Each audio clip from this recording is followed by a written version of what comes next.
తెలంగాణ రాష్ట్రంలో గత 40 సంవత్సరాల క్రితం ఏదైతే ఒక భయంకరమైన వర్షం వచ్చిందో దాన్ని తలదన్నే విధంగా వర్షాలు కురవడం జరుగుతుంది.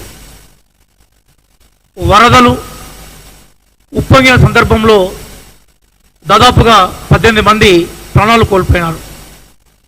అనేక ఆస్తి నష్టం జరిగింది. దాదాపుగా 4 లక్షల నుంచి 6 లక్షల ఎకరాల పంట భూమి మునిగిపోయింది. చనిపోయిన బాధితులందరికీ తెలంగాణ రాష్ట్ర కాంగ్రెస్ పక్షాన మేము సంతాపం వ్యక్తం చేస్తున్నాం. వాళ్ళ కుటుంబాలకి మేము సహాయంగా ఉంటామనే వాగ్దానాన్ని పార్టీ వైపు నుంచి మేము ఇస్తున్నాం. ఇదే నేపథ్యంలో ప్రభుత్వ బాధ్యతగా ప్రభుత్వ యంత్రాంగం పూర్తిగా కదిలి ప్రజల రక్షణలో నిమగ్నమై ఉంది. గౌరవ ముఖ్యమంత్రి రేవంత్ రెడ్డి గారు పూర్తిగా ఖమ్మం బయలుదేరినారు. ఈరోజు ఖమ్మంలో బస్ చేసి అక్కడ పరిస్థితి సమీక్షించి రేపు మహబూబాద్కు వస్తారు. అట్లాగే మిగతా జిల్లాల్లో వారి పర్యటన ఉంది. పొన్నం ప్రభాకర్ గారు గౌరవ మంత్రివర్యులు వరంగల్లో బస్ చేసి వరంగల్ జిల్లాలో ఎక్కడెక్కడైతే వరద బాధిత అంశాలు ఉన్నాయో బాధితులు ఉన్నారో వారికి పరీక్షించి వారికి సంబంధించిన సహాయం చేసే పనిలో నిమగ్నమైనారు. అట్లాగే సీతక్క గారు మహబూబాద్ జిల్లా ములుగు జిల్లాల్లో సహాయ చర్యల్లో నిమగ్నమై ఉన్నారు. మహబూబాద్ కేంద్రంగా వారి కార్యక్రమాలు కొనసాగుతూ ఉన్నాయి. గౌరవ మంత్రివర్యులు ఉత్తమ్ కుమార్ రెడ్డి గారు అట్లాగే కోమటిరెడ్డి వెంకటరెడ్డి గారు నల్గొండ కేంద్రంగా పర్యవేక్షణ చేస్తూ ఉన్నారు. గౌరవ ఉప ముఖ్యమంత్రి బట్టి విక్రమార్క గారు అట్లాగే పొంగులేటి శ్రీనివాసరెడ్డి గారు వారితో పాటుగా తుమ్మల నాగేశ్వరరావు గారు ఖమ్మం కేంద్రంగా పర్యావరణ పరిరక్షణ అట్లాగే బాధితుల పక్షాన్ని నిలబడి ప్రజలకు సత్వర న్యాయం చేకూర్చే క్రమంలో అధికారులు అప్రమత్తం చేస్తూ ఉన్నారు. జిల్లా కలెక్టర్లు స్థానిక అధికారులు అందరూ కూడా ప్రజల్ని అప్రమత్తం చేసి సాధ్యమైనంత మేరకి నష్ట నివారణ చర్యల్లో నిమగ్నమై ఉన్నారు. ఎందుకోసం అంటే ప్రకృతి ఏ వైపరీత్యాన్ని అయితే సృష్టిస్తుందో దాని నుంచి బయటపడడం అనేది ఎవరికి సాధ్యం కాదు. కానీ కనీసం నష్ట నివారణ చర్యల్లో నిమగ్నమయ్యే అవకాశాన్ని బాధ్యతాయుతమైన ప్రభుత్వంగా ప్రజల పక్షాన్ని నిలిచి మేము చేస్తూ ఉన్నాం. కానీ ఆశ్చర్యం ఏంటంటే గతంలో వరదలు వచ్చినప్పుడు హైదరాబాద్ అంతా మొత్తం మునిగిపోయినప్పుడు అనేక స్లమ్ ఏరియాస్ అనేక లోతట్టు ప్రాంతాలంతా ఆగమాగం అయిపోయినప్పుడు ఫామ్ హౌస్ నుంచి బయటికి రాని అప్పటి ముఖ్యమంత్రి కేసీఆర్ గారు అట్లాగే యువరాజు స్థాయిలో మొత్తం హైదరాబాద్ తిరిగి 10,000 రూపాయలు వాగ్దానం చేసి 10% కూడా ఇవ్వలేని కేటీఆర్ గారు అట్లాగే వరద వచ్చినప్పుడు ఎక్కడ ఉన్నారో కూడా అడ్రస్ లేని హరీష్ రావు గారు ఈరోజు చిలక పలుకులు పడుతూ ప్రభుత్వం ఏమీ చేయట్లేదని స్టేట్మెంట్లు ఇవ్వడం అనేది చాలా హాస్యాస్పదం అట్లాగే బాధాకరం.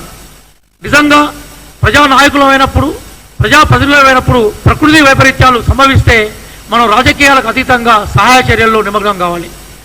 ఏడ హరీష్ రావు ఉన్నాడు, ఏడ కేటీఆర్ ఉన్నాడు, ఏడ ప్రతిపక్ష నాయకుడిగా చెప్పుకుంటున్న కేసీఆర్ గారు ఉన్నాడో ప్రజలు గమనిస్తూ ఉన్నారు.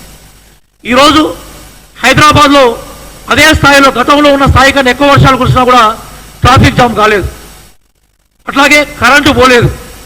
ఎక్కడ కూడా బస్తీలు మునిగిపోయి ఆక్రందనాలు వినబడలేదు.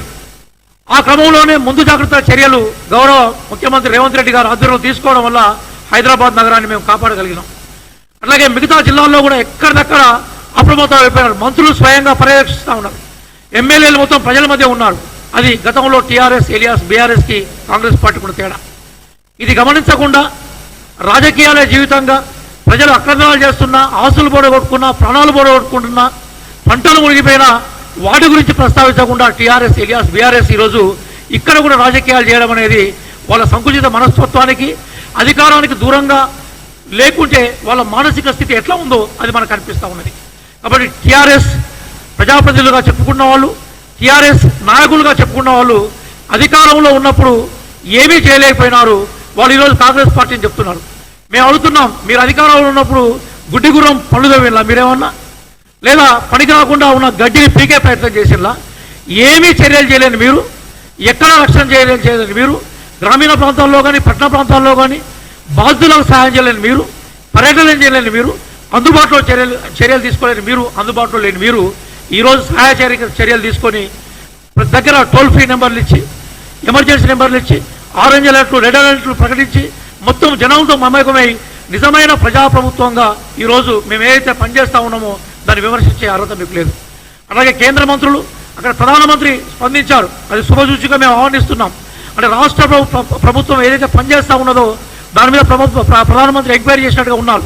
కానీ అది కేవలం మాటలకే పరిమితం కాకుండా చేతుల రూపంలో రాష్ట్రానికి సహాయం అందాలని మేము కోరుకుంటున్నాం ప్రధానమంత్రిని. అలాగే కేంద్ర మంత్రులుగా ఉన్న గౌరవనీయులు కిషన్ రెడ్డి గారు కానీ బండి సంజయ్ గారు కానీ 48 గంటల నుంచి వాళ్ళ స్టేట్మెంట్లు మనకి ఎక్కడ కనపడలేదు. ప్రధానమంత్రి లిప్ సింపతి అంటే వారు ఇక్కడ ప్రభుత్వ పనితీరు పట్ల చెప్తూ సానుభూతి ప్రకటిస్తూ చర్యలు ముమ్మరం చేయాలని చెప్పారు. కానీ తక్షణమే అమిత్ షా గారు కానీ ప్రధానమంత్రి గారు కానీ ఆ చర్యలకు సంబంధించిన ఆర్థిక వనరులను కానీ సహాయ వనరులను కానీ మానవ వనరులను కానీ దయచేసి పంపించాలని మేము కోరుకుంటున్నాం. కేంద్ర మంత్రులు తెలంగాణ ప్రజల నుంచి ఎన్నికైన ఎంపీలు నుంచి వాళ్ళు మంత్రులైనారు కాబట్టి వాళ్ళు కూడా బాధ్యత వహించాలి. కానీ టీఆర్ఎస్ ఏలియాస్ బీఆర్ఎస్కి ఏదైతుందో కాంగ్రెస్ విమర్శించే అర్హత లేదు. ఒకవైపు ప్రాణం జరుగుతుంది, ఒకవైపు ఆస్తి జరుగుతుంది, ఒకవైపు పంటలు మురిగిపోయినాయి. ఇవన్నీ పట్టించుకోకుండా మాట్లాడడం అనేది బాధ్యత రాహిత్యాన్ని చెప్తుంది. త్వరలోనే వరదలు కొంచెం తగ్గుముఖం పట్టిన తర్వాత మా అధికారుల బృందం మంత్రుల బృందం అలాగే ఎమ్మెల్యేల సహకారంతో స్థానిక ప్రజాప్రతినిధుల సహకారంతో పంట నష్టాన్ని కూడా అంచనా వేస్తాం. రైతులకు తగు సహాయం చేస్తాం. అట్లాగే వరదల్లో కొట్టుకుపోయిన కుటుంబాలకి తక్షణ సహాయం ఆల్రెడీ కొంత మేరకు అందజేస్తాం. భవిష్యత్తులో కూడా మళ్ళీ ఆ కుటుంబాలు నిలదొక్కునే ప్రయత్నాన్ని చేసే కోణంలోనే ముందుకు పోతాం.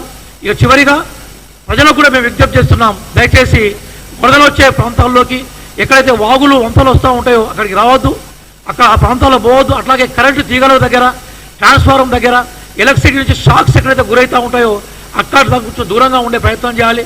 అలాగే ఎక్కడైతే వరదలు రావడానికి కట్టలు ఎక్కడైతే మనకి సరిగా ఇబ్బందికరంగా ఉన్నాయో చెరువుల దగ్గర కూడా రక్షణ చేపట్టాలి.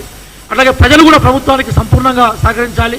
మీకు ఏ ఇబ్బందున్నా కూడా కలెక్టర్ ఏవైతే టోల్ ఫ్రీ నెంబర్ ప్రకటించారో సహాయ చర్యలకు సిద్ధంగా ఉండే శిబిరాలను వాళ్ళు ప్రజలకు అనౌన్స్ చేశారో వాటిని ఉపయోగించాలని రాష్ట్ర కాంగ్రెస్ పార్టీ వైపు నుంచి మేము ప్రజలకు విజ్ఞప్తి చేస్తున్నాం.